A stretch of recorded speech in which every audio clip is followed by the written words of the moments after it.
This is the Financially Simple Podcast, a show dedicated to destroying the complexities of money for today's small business owner.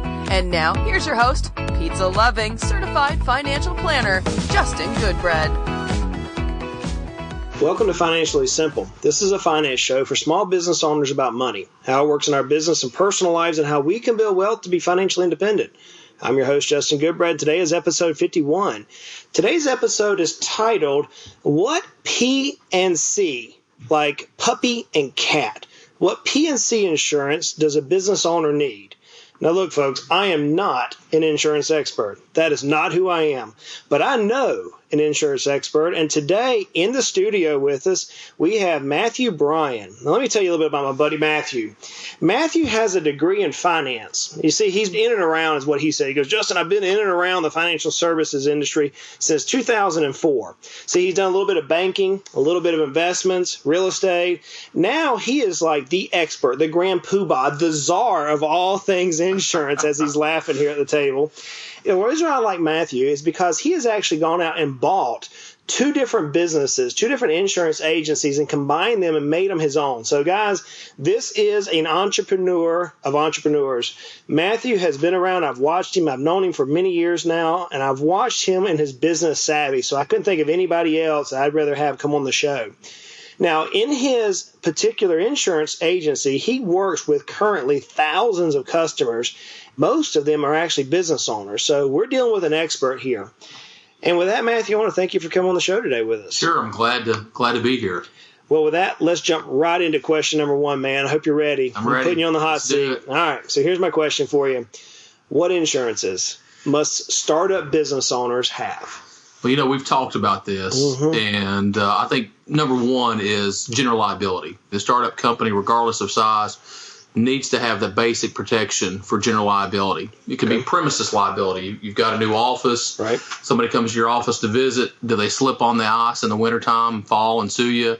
What could happen? Lots of things. Right. So you start with the general liability. So what is general liability? Remember, financially simple. Think about you're talking to your child, my 13-year-old daughter. You're trying to explain general liability insurance. How would you explain it? I think what you would say is if somebody slipped and fell on your property and you became liable, you should have had salt down on your sidewalk and you didn't have it. And they suggested that it was your fault. General liability is just that. I know it's a pretty generic name, but general liability. What could I personally become liable for, or my business become liable for, in the event that I had somebody here? Now, is that only for people on the premises, or is there like certain things that general liability doesn't cover that many people think it does cover? Well, you've got different parts of that equation. One of the most specific is products and completed operations. Okay. And products and completed operations, a good example might be a contractor. What if you built a house and it started to fail? During construction, you're framing it up. One wall didn't get set the way it was to be set, and somebody got injured on that job site because of your liability, because of what you've done. You became liable for that wall falling. In our world here in East Tennessee, we see a lot of these manufacturer recalls, especially like in the automobile. We got Volkswagen just down the little road, Toyota real new. So does general liability cover those type of manufacturer recalls, or? Well, a manufacturer recall would probably fall out of the realm. They would become liable for that, but it would fall outside of the realm of insurance because it's faulty workmanship. Okay, I got you. So it has nothing to do with the product or the service. We're talking about just pure accidents that happen in or around the business, pretty much. Exactly. It could be products. Could be a product. You've created a product. You've manufactured one, and your general liability will come in for that. But if it's a total a recall, I guess the point would be is, let's say it was an auto manufacturer we're dealing with. If somebody, like the airbag recalls, you remember that? Right, remember that, yeah. Okay, so if the accident were caused or the person did not survive because of the airbag default, probably going to be picked up by insurance on that side. But for the company, if I'm the manufacturer who's made these airbags, the insurance company's not going to pay because they've done faulty workmanship. I got you. And created that. But the ensuing accident caused by would be. So, a lot of startup businesses, many times they're like service-based business. Like my first business, I had a grass cutting business, right? And you and I have been around the business world enough to see that we have a couple of different areas. You either have service-type businesses, or you may have the professional style like you and I currently work in, or maybe you have the medical side or the engineering. Whenever you're dealing with these various types of classifications, is there a certain amount? I mean, is general liability issued like for Justin the tree guy versus Justin the finance guy versus Justin the doctor? How do they issue these for these different types of companies? Well, I think that you'll find that some insurance agents are willing to do what you might request. Like a state minimum might be $500,000 in liability limits or $300,000 in liability limits. Okay. I wouldn't feel comfortable with that. Just because I think the exposure, you and I could talk about an auto accident, or we could talk about a scenario that we know, that's happened where somebody's gotten sued for millions of dollars. It's tough to say how much is enough, but a good friend of mine used to tell me, he'd say, Matthew, if you could tell me what you're going to do and when you're going to do it and what the judge is going to rule, I'll tell you how much insurance to buy. Yeah. And so obviously you and I know the answer to that. We don't know. Yeah. But we start with a baseline. I like $1 million, liability limit, pretty standard. They typically refer to it as $1 million, $2 million, $1 million per occurrence, and then a $2 million aggregate limit, which means just for the policy period. That's kind of my starting point. Whether you're a lawn mowing contractor, we would call that an artisan contractor, or you're the dentist that's getting started. For the general liability portion of his business, he needs at least $1 million, $2 million. Now, how do they price that? Is it priced by the type of job you do? Is it priced by the company? I mean, if I would go out as a financial guy and get $1 million, that could cost me $20,000. Whereas if I went out as like a landscaper in my old days, that maybe only cost me $2,000. They look at the exposure. So what you're talking about is exposure. That's a good question. And they don't really know who you are. They don't know if you're mowing one lawn a week or 500 lawns a week. So the way that they can determine that is your gross receipts. What are your gross sales? They kind of look at that as a first start to see how big a company is this. What's the exposure here? Has this guy got 10 employees? Does he have 5? One thing we have in the insurance world is the license to be nosy. And we're not trying to be, but you've got to ask a lot of questions to uncover what's the true exposure here, whether you're just a startup today or you've been in the business for quite some time and you're looking for me to do a review. Gotcha. That's a good question. And so I think you just sit down with somebody, and we've got a proven process that we use, and probably starts just like yours with some sort of a discovery. Right. We've got to sit down and talk about, what's going on. So now we've been talking about general liability, but I'm assuming that whenever we have a startup, not only do we have to have the general liability, but does workman comp come in play? You're right. The one thing we need to mention about insurance is it's state specific. Okay. Therein lies some of the problem with health insurance and all the other things that you see in the news, but you just have to remember it's state specific. So in Tennessee, specifically where we are, workers' comp is required when you have one or more employees as a contractor. But if you're a professional like you or I, more of a white-collar type of a job, or they'll call it a four-wall type of a business, it's 5 or more employees. Okay. So there's an opportunity for somebody to maybe get their feet under them before they are required by law to have workers' comp, although I don't recommend it. Gotcha. Here's the problem. You become 100% liable. If you've got 2 employees, you don't have to have workers' comp by law. But if they get injured in your office, they fall over a chair. We had this happen at a doctor's office. We had a client who had an employee who fell over the doctor's duffel bag, injured her hip. And so you think, well, that could never happen. But in fact, it can. Yeah. So you want to put that off on the workers' comp carrier. And again, for our type of business, it's very inexpensive, relatively speaking. So what is workers' comp? So workers' comp is employer's liability. Workers' comp came about after the industrial age, early 1900s. And you could think up in Pittsburgh or one of those cities where somebody's in a steel mill and they cut their arm off or they die with this big manufacturing kind of a company.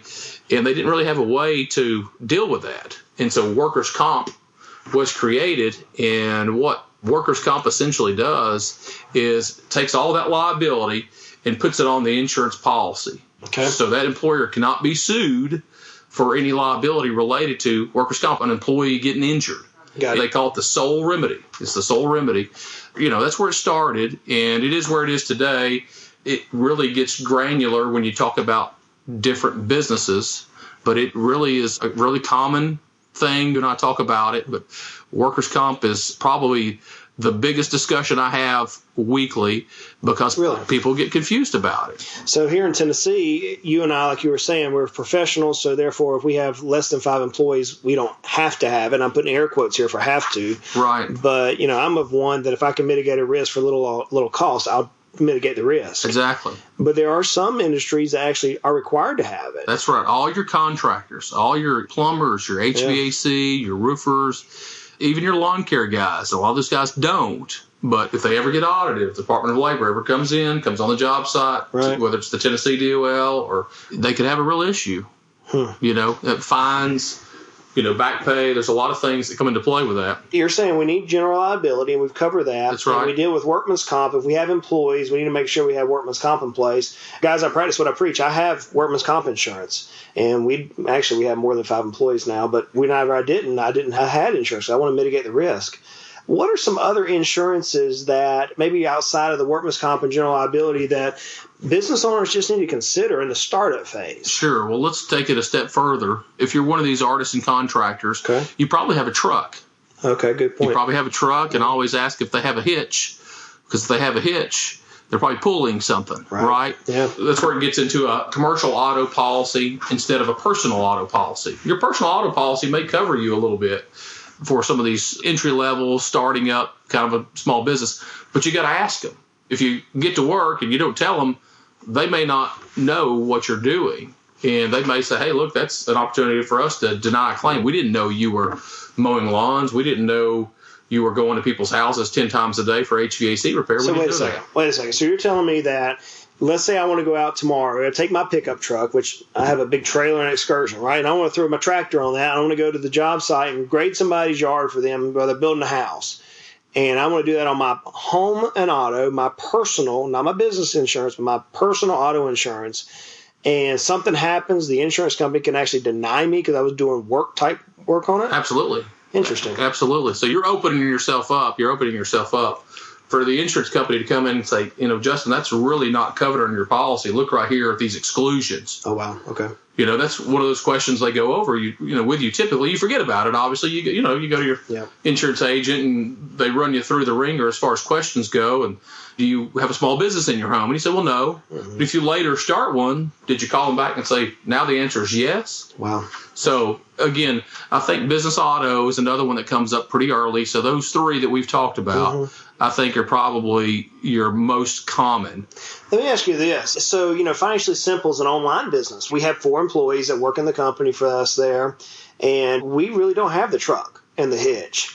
Now, we do have general liability, and we have these things to protect our employees. Is there some type of insurances, maybe if I'm an online type person, that I've got that maybe I need to have? Not should have, but need to have. Sure. Well, you open up a can of worms because there's just lots of exposures you might want to cover yourself for.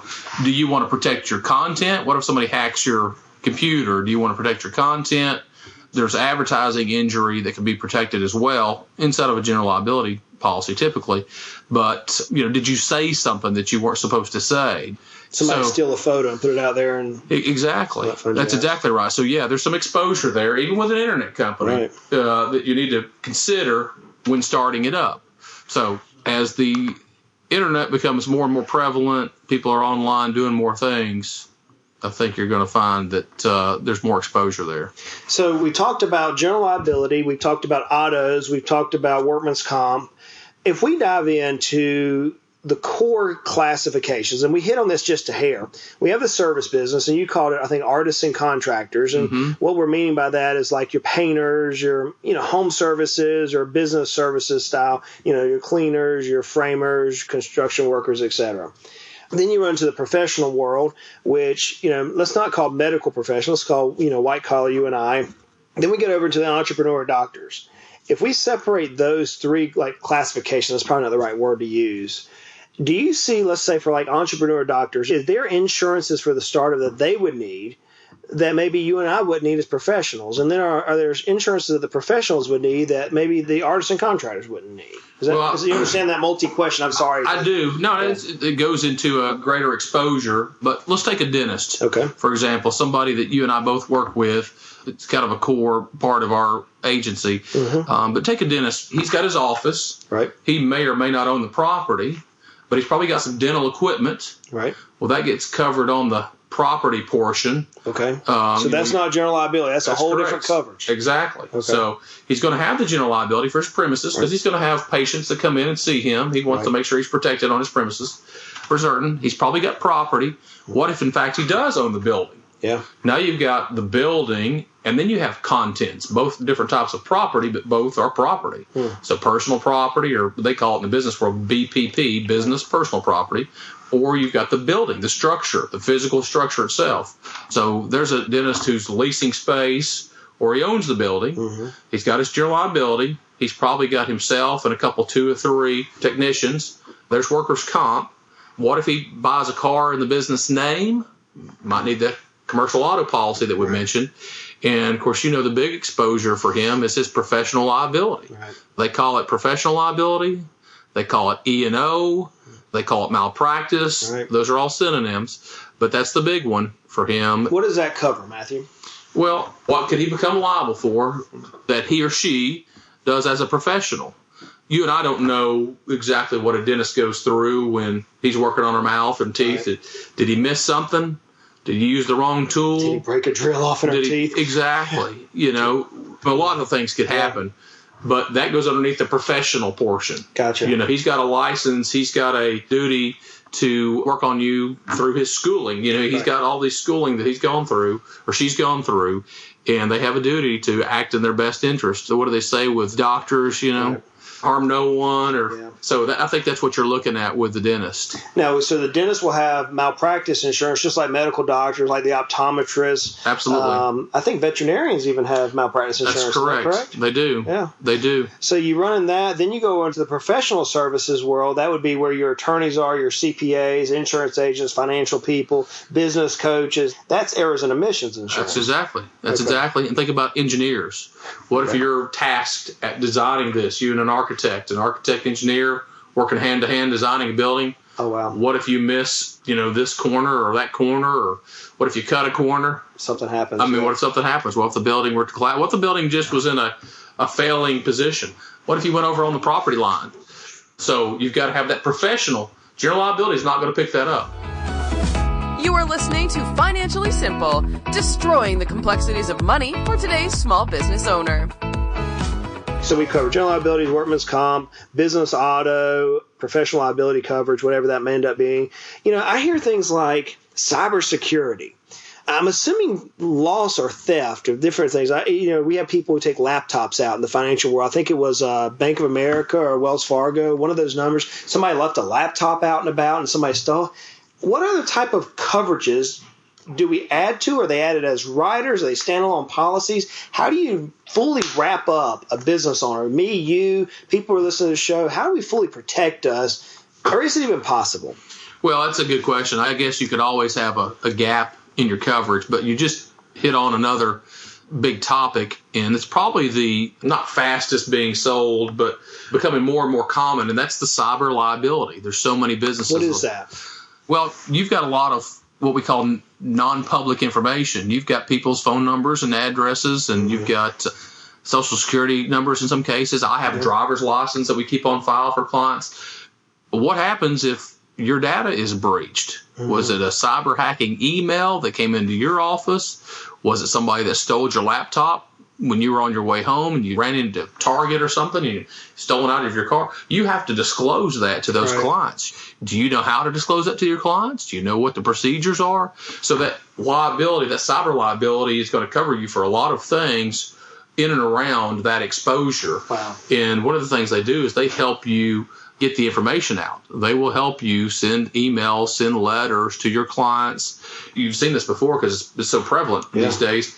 What about the credit monitoring for a year? They help you with that. So that's part of that claim process, is a company that will do that for you. And another hot topic, let's say, is the the coverage we haven't talked about just yet, but you know about it, and it's called Employee Practices Liability. Yeah. EPLI, you heard it referred to, or EPLI, right. But Employee Practice Liability, again, another hot topic in the news, wrongful termination, sexual discrimination, sexual harassment, age discrimination. Yeah. Some of those things that pop up just because of the society that we live in. And that is another one that we recommend a business of any size. When you've got 3 employees, 5 employees, 10 employees, I know that doesn't sound large, but all it takes is one disgruntled worker. Maybe your hiring practices are not very good. You've hired a bad apple. If you later have to fire this person, they could sue you. You don't have to do anything. They just say you did. It's almost like guilty to proven innocent. Now you've got to defend yourself, and it may get to the point where you've got to use your policy to help you pay for it. So anyway, those are 2, cyber liability, EPLI, are a must-have for a small business. We're talking about small businesses, upstarts, and we're growing. And those are 2 important ones. So let me ask you this. We're covering a lot of different insurance terms. Some of the things you and I have talked about. I've learned a couple of things sitting here today that I wasn't quite clear on. Let me ask you this question. We're dealing with a series right now, starting a business, right? And insurance is a vital role in that, which is why we're here today. Let me ask you, is there an area of commonality? Is there an area where startup business owners often miss or they often don't think about? Sure. Is there any other areas that you say, you know what, you really should probably think about this word? Well, I think you might be surprised that a lot of small businesses, or you may not be, but a lot of small businesses start out and they try to get the state minimums. That's what's required. And so they don't realize that getting the state minimum might cost $500, and really doubling that number might cost another $50. Really? It's really that first $500,000 or the first $1 million that is all the premium, essentially. And so getting the proper protection really just doesn't cost that much more. I think a good insurance agent can solve that. We can have the conversation. I can explain why it's important. I can show them the dollars. If I told you could buy a dozen eggs for $10, but 24 eggs for $11, would you do it? Yeah, just give them, even if I have to throw them out, I'll take it, right? So same kind of thing with a small business guy, but he's going to probably get his general liability. He'll make the mistake of not doing workers' comp as soon as he needs to, or she does, and they're going to have lower limits than they should have. Okay. They'll forget to do the auto. They'll have it on the well, I've already got that insured. Right. They did call the company and tell them they were, again, HVAC, plumbing, whatever it is. They didn't tell them. They're hauling cars, hauling boats. Well, we didn't tell them. You got a problem. I have 2 questions then for you with all of that. The first question is, what's the process that people go through? But let me set it up for you this way. You and I were talking off air about the process that we have in our organization, Heritage Investors, and how we work with clients. You haven't heard me probably, maybe you listen to all the podcasts, but in some of the podcasts in the past, he's like shaking his head, no, Justin, I have better things to do than supposed to listen to you. But one of the things I often recommend is work with professionals, work with people who do this every day. You and I see people who try to bootstrap it, or we see people who go to these 1-800 numbers or these www websites and they try to get cheap. And cheap is often the most expensive thing you can do. I would agree. And so here we are today, and I'm sitting here looking across with an insurance agent who knows what he's doing. What can I expect? I don't know the terms that you're spouting out. ELPI, EIPO, EO. I don't know these terms, Matthew. What can me as a business owner expect if I pick up the phone call and call the agent down the road, or if they're worth their salt, let's give them credit. What can I expect in the process? Well, I mentioned before that we have a process. That's really a good place to start with an agent, is somebody that has a process.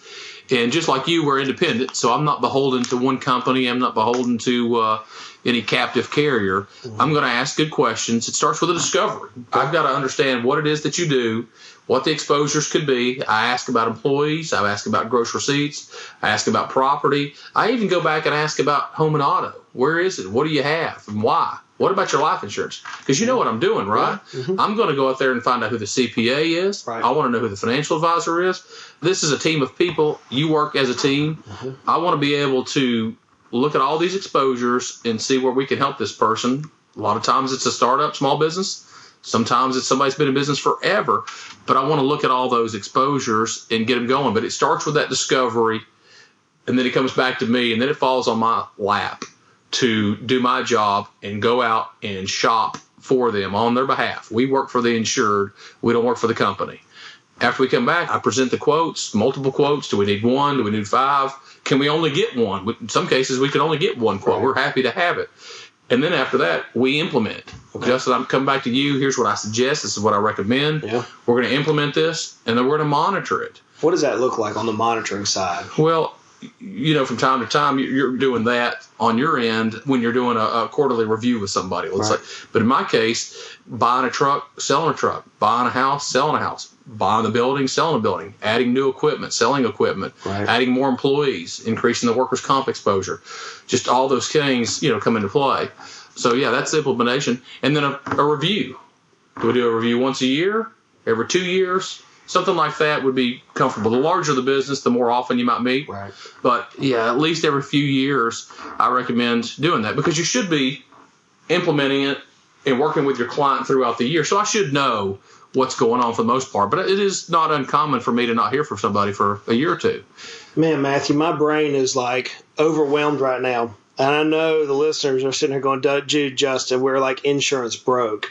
It's just a part of life we have to deal with. I know that. So I guess my last question to you, Matthew, is if someone has a follow-up question, look, folks, don't ask me about ELP, ELIP, or whatever it is. I work with experts like Matthew. If someone wants to ask you a question, follow-up, how can they get a hold of you? Sure. I think the best way to reach us is just call us at the office. Okay. It's 865-983-8114. Okay. Or our website is HitsonCrumbBlazer.com. 3 old guys. Sounds like a law firm. You can Google us. You can find us. And we're glad to help. But I would say, just like you, we're not a fit for everybody. Yeah. There's a lot of clients that work really well with us. There's some that don't. But I'll tell you, we're not all things to all people. But we work really well with small businesses that we kind of target. Here's our niche. Now, you mentioned earlier in the show, and I said that was the last question. I have one more, and I'm sorry to go a little long on the episode today, guys, but my question is this. Let's say I have a client in Oregon, or we have somebody listening to this thing in Oregon, and they're like, man, Justin, I just want a second opinion on this. Obviously, you may not be licensed to do business in Oregon. How could they find a Matthew Bryan in Oregon? Or is there a way that they can contact you and you can connect them with people? How would I do that? Well, lucky for them, there's some really good resources out there. Yeah. But I'm a member of the Big I, the Insurers of America. Okay. And in Tennessee, they're called the Insurers. But you can go out to their website. There's different industry websites as well. And you can find a Big I member that's an independent agent. I always recommend independent. That's just my opinion. But you can find a really good agent in your area in most parts of the country. So here's what we're going to do, folks. In the show notes, I'm going to put a link to the Big I, and he's talking about the I as in igloo, not the I that we look for. We're going to put a link to that website that Matthew's referring to. I'm also going to put a link to his company's website. He's a vital asset to our Financially Simple and Heritage Investors team. Matthew knows his stuff, as you can tell. Full disclosure, I personally use Matthew as my insurance agent. I know a lot of insurance agents. I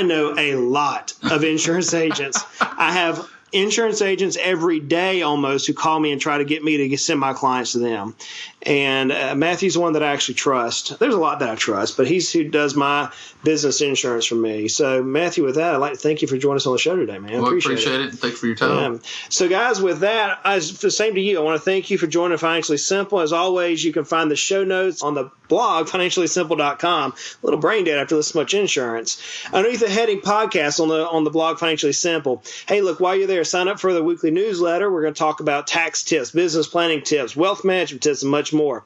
Now, look, in our next episode, you're going to love this episode. We're going to discuss the very question of how can we hire excellent team members. Now, notice I didn't say employees. I don't like that term. I didn't say staff. I don't like that term. That's an infection. We're going to talk about that. We're going to talk about how we're going to hire excellent team members in our next episode. Guys, and with that, if you like the podcast, hey, subscribe. Leave us a cool note. Even if you don't like the podcast, leave us a note. We can handle it. We got big shoulders over here. Like I say every week as I sign off, life is hard. Insurance is frustrating. I'm so over it. And life can be frustrating, but money doesn't have to be. Let's continue to make our lives at least financially simple. Y'all go out and make it a great day. You have been listening to the Financially Simple Podcast. The information in this show is for informational purposes only. This show is not investment advice. Instead, seek help from a competent financial advisor. Justin Goodbread, CFP, is an investment advisor representative of Heritage Investors, a registered investment advisor.